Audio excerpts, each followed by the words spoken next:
የአሜሪካና የዩክሬን የሰላም ንግግሮች በፍሎሪዳ ባለስልጣናት ስኬታማ ብለው ሲጠሩት ተስፋ ሰጪ አሁንም ጠንካራ ነው ተባለ።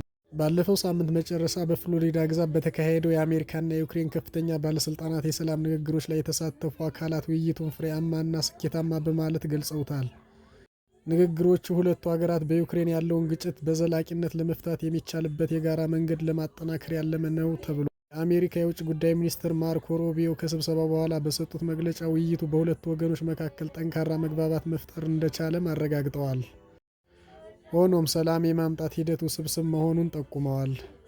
ይህ ምን ያህል ከባድ እንደሆነ እውነታውን መገንዘባቸውን እንቀጥላለን፣ ግን ተስፋ ሰጪ ነን ብለዋል። ዓለማችን የዩክሬንን ሉዓላዊና ገለልተኛ እንድትሆን እንዲሁም ለረዥም ጊዜ ብልጽግናዋ የተረጋገጠ ሰላም እንድታገኝ የሚያስችል ጠንካራ መሰረት መጣል ነው ብለዋል። ሚኒስትሩ የአሜሪካ ቁርጠኝነት ከመቼውም ጊዜ በላይ ጠንካራ መሆን በመግለጽ የሰላም ስምምነት ተግባራዊ ለማድረግ የሚያስፈልጉትን የጸጥታ ዋስትናዎች በተመለከተ ቁልፍ ውይይቶች ማድረጋቸውንም አመልክተዋል።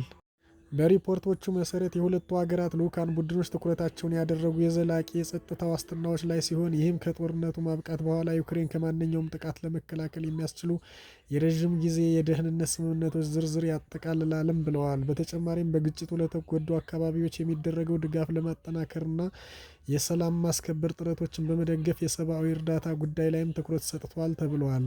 ከዚህ ጎን ለጎን የመልሶ ግንባታ እቅድ ላይ ሲነጋገሩ የሀገሪቱ የመሰረተ ልማትና የኢኮኖሚ መልሶ ለመገንባት የሚያስችሉ የፋይናንስና የቴክኒክ ድጋፎች ውይይት አካል ናቸው ተብሏል። ዩክሬን ልዑካን ቡድን መሪዎችን በበኩላቸው ውይይቱ የሰላም እቅዳችንን ለማፋጠን ትብብራቸውን የበለጠ እንዲያጠብቁ መቻሉን ገልጸዋል። ከዚህ ስብሰባ በኋላ የአሜሪካ ልዩ መልእክተኛ ወደ ሞስኮ ሊጓዙ ጥቂት ቀናት ሲቀሩ ተጨማሪ ዝርዝር ጉዳዮችን ይዘው እንደሚሄዱና የሰላም የሚበጁ አጀንዳዎችን እንደሚያቀርቡም ይጠበቃል።